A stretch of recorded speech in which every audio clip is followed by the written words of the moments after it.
जय जोहार संगवारी हो। आज हमर तिराए हवे पाखी प्रकृति कहाँ लाए है? नवा गांव से ना, नवा पारा लाए है।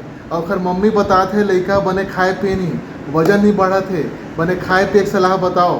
तो 2 साल के है 2.5 साल के कहा लइका है ना, तो लइकल खाए पिए पर का दें जे घर में आप मन खाते हो वो सब अच्छा है।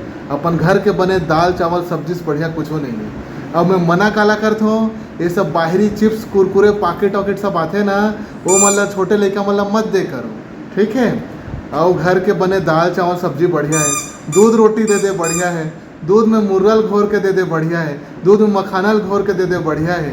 राजगीरा लड्डू तिली लड्डू हमारे छत्तीसगढ़िया पकवान मन बढ़िया अच्छा है। सब लोग बढ़िया ठन बता दो। खुरमी ठेकुआ कब खाए हो आप मन कमेंट में बताओ।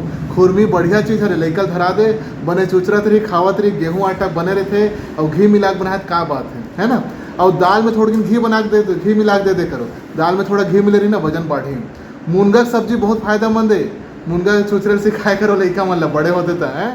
अपन सत्तू आते आंगनबाड़ी मिलते तेला दे सकत हो, सूजी मिला के दे सकत हो, है ना। रोटी गेहूँ रोटी खाते हो है ना, कई जन बाजरा की रोटी रागी की रोटी खाते, वो बहुत बढ़िया चीज़ है ना। एकदम जोर से कोनो लइकल खावत पियत नहीं के ऐसे फोर्स फीडिंग नहीं करना है, एकदम बलपूर्वक नहीं खवाना है। लइका अपन मर्जी से खाते, लइका 2 बार में नहीं खाए, लइका ना दिन भर ऐसे 3-4 बार दौड़ दौड़ के खवाल पड़ते जो ज्वाल पड़ते। तो अभी मैं आप मतलब लइका मन के खाए पिए के कुछ ऐसे पकवान बताएं जो अपन छत्तीसगढ़ में आसानी से मिलते हैं खाना है। और सब मौसमी फल सब मौसमी सब्जी सब बढ़िया है। कोनो कोनो लइका के एलर्जी तो अलग बात है, केला घलो बढ़िया चीज़ है, नारियल पानी बढ़िया चीज़ है। और जब का हरा सब्जी आते तेवन तो बहुत फायदेमंद है, आयरन के सोर्स है, प्रोटीन के सोर्स है। और एक सब्जी बता दो सोयाबीन, माँ बर घलो अच्छा है, बच्चा बर घलो अच्छा है, प्रोटीन के बहुत बढ़िया सोर्स है। और आप मन अगर नॉनवेज खाते हो तो अंडा खवाए करो ना भाई, उबले अंडा बहुत बढ़िया चीज़ है, लइका मन पर प्रोटीन घलो मिलते और फैट घलो मिलते। ठीक है, धन्यवाद।